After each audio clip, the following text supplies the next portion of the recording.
तो चलिए students, Indian polity के मेंस के एक और टॉपिक को लेकर हम लोग आज आए हैं।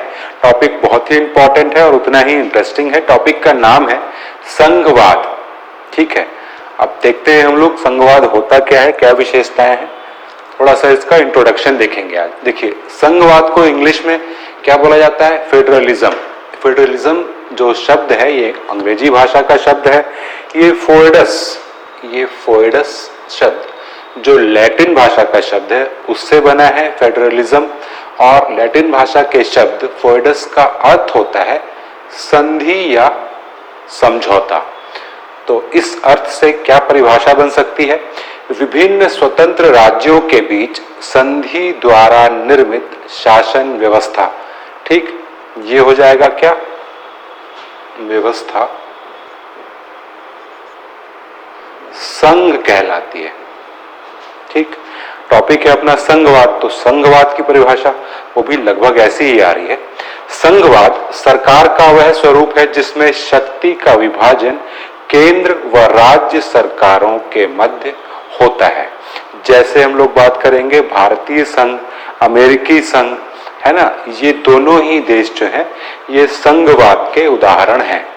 ठीक, परिभाषा संघवाद सरकार का वह स्वरूप है जिसमें केंद्र सरकार व राज्य सरकार के बीच शक्तियों का विभाजन होता है, या शक्ति का विभाजन केंद्र सरकार व राज्य सरकार के बीच होता है। अब कोई पूछता है संघवाद की विशेषताएं क्या होंगी? तो एक टॉपिक हम लोगों ने देखा था भारतीय संविधान की संघीय विशेषताएं।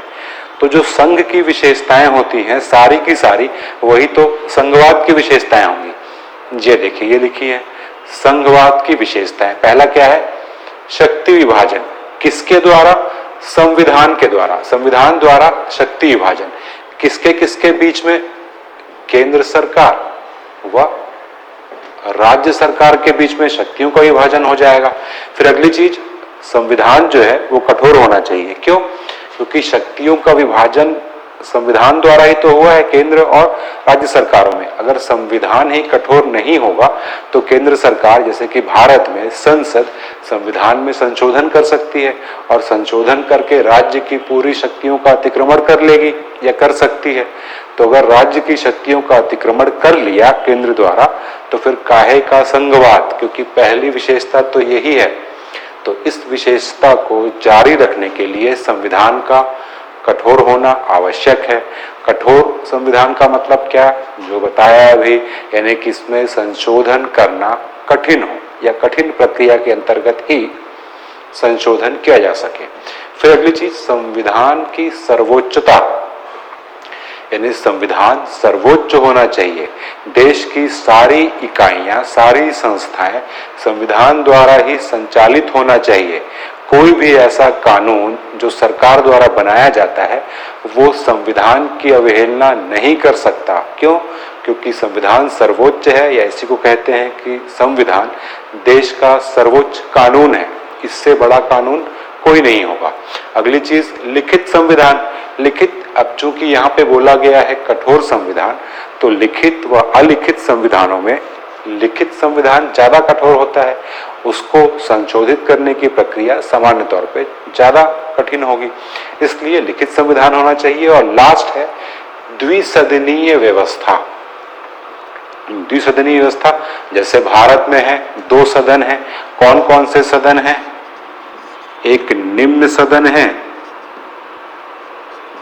और एक उच्च सदन है। उच्च सदन कौन है? राज्यसभा। इससे संघीय या संघवाद में क्या खास फर्क पड़ रहा है? फर्क ये पड़ रहा है कि लोकसभा जो है ये तो एक समझेंगे कि केंद्रीय सरकार वाला है। लोकसभा में जिसको बहुमत मिलेगा वही सरकार बना लेगा। तो फिर इसका क्या काम है? इसका काम ये है कि राज्यसभा जो है ये राज्यों का प्रतिनिधित्व करती है। कहीं सरकार राज्यों के अधिकारों को या राज्यों की शक्तियों को, जो शक्ति दी गई है, उसको कम न कर दे, इसलिए राज्यसभा होगी। राज्यसभा के सदस्य कहां से आते हैं? राज्यसभा के सदस्य सभी राज्यों की विधान सभाओं द्वारा चुने जाते हैं, याद रखिएगा। तो ये किसका प्रतिनिधित्व करेगी? राज्यों का। यानी जब भी राज्यों का हित कहीं पे दांव पे लगेगा और ऐसा विधेयक जब लोकसभा से राज्यसभा में जाएगा तो राज्यसभा उसको अस्वीकृत कर देगी और वो विधेयक अधिनियम नहीं बन पाएगा। इसलिए द्विसदनीय व्यवस्था भी होनी चाहिए। ठीक, तो ये तो हो गई कुछ मूलभूत विशेषताएं संघवाद की। अब देखते हैं हम लोग संघवाद के प्रकार।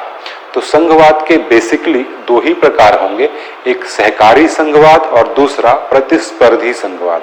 जैसा नाम से ही पता लगा है, सहकारिता का मतलब होता है मिलके काम करना और प्रतिस्पर्धा हम लोग जानते हैं कि एक दूसरे से प्रतिस्पर्धा करते हुए आगे निकलने का प्रयास करना, तो वही चीज है। देखिए सहकारी संघवाद जो है, यहाँ क्या होगा, केंद्र व राज्य के मध्य क्षैतिज संबंध होंगे। क्षैतिज तो समझते होंगे, क्षैतिज मतलब ये समझ रहे हैं, हॉरिजॉन्टल है ना। हॉरिजॉन्टली संबंधों का मतलब क्या है, रिलेशन, कि यहाँ पे केंद्र या राज्य के बीच में कोई ऊंचा नीचा या कोई छोटा या बड़ा ऐसे संबंध नहीं होंगे। दोनों एक दूसरे के सहयोग से काम करेंगे और कोई बड़ा छोटा नहीं होगा। जबकि प्रतिस्पर्धी संघवाद में लंबवत संबंध होंगे। अब लंबवत संबंध किनके बीच होंगे, केंद्र व राज्य, और राज्य के बीच में कैसे संबंध होंगे, राज्य के बीच में क्षैतिज संबंधी होंगे, क्योंकि राज्य तो आपस में बराबर ही है, लेकिन वो केंद्र और राज्य के संबंध लंबवत होंगे, मतलब केंद्र की स्थिति ऊपर रहेगी राज्यों की तुलना में। ठीक, सहकारी जो बताया, सहयोग से केंद्र व राज्य एक दूसरे के सहयोग से अपनी समस्याओं का हल करेंगे।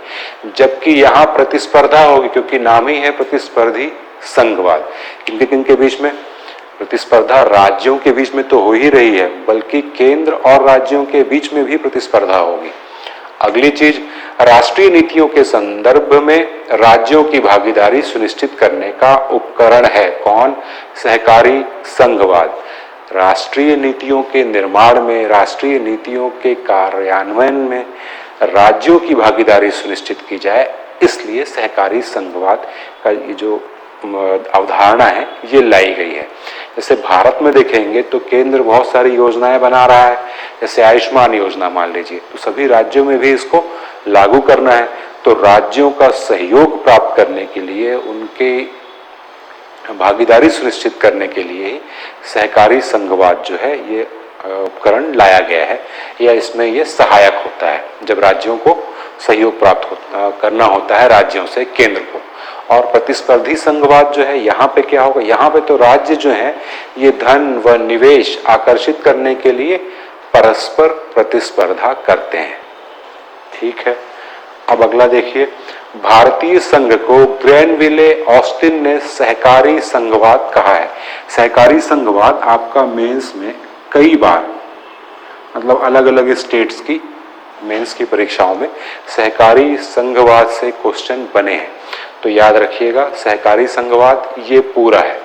ये तो मैंने बता दिया अलग से कि मान लीजिए सहकारी संघवाद से बन रहा है, प्रतिस्पर्धी संघवाद से नहीं बनता है नॉर्मली, लेकिन अब प्रतिस्पर्धी संघवाद से भी बन सकता है। कैसे, देखिए, प्रतिस्पर्धी संघवाद को 1991 के सुधारों के बाद ही महत्व तो दिया गया है, और वर्तमान में जब से नीति आयोग बना है तो नीति आयोग ने प्रतिस्पर्धी संघवाद को बहुत ज्यादा प्रोत्साहित किया है, राज्यों के बीच में प्रतिस्पर्धा करा के। जैसे राज्य स्वास्थ्य सूचकांक, जिसमें सभी राज्यों को भागीदारी करनी होती है और रैंकिंग दी जाती है, इसी प्रकार स्टार्टअप रैंकिंग, नवाचार सूचकांक, स्कूल शिक्षा सूचकांक, है ना, ये सारी जो है ये राज्यों के बीच में प्रतिस्पर्धा करने के लिए। तो ये तो हो गया थोड़ा सा इंट्रोडक्शन हम लोग का आज संघवाद का।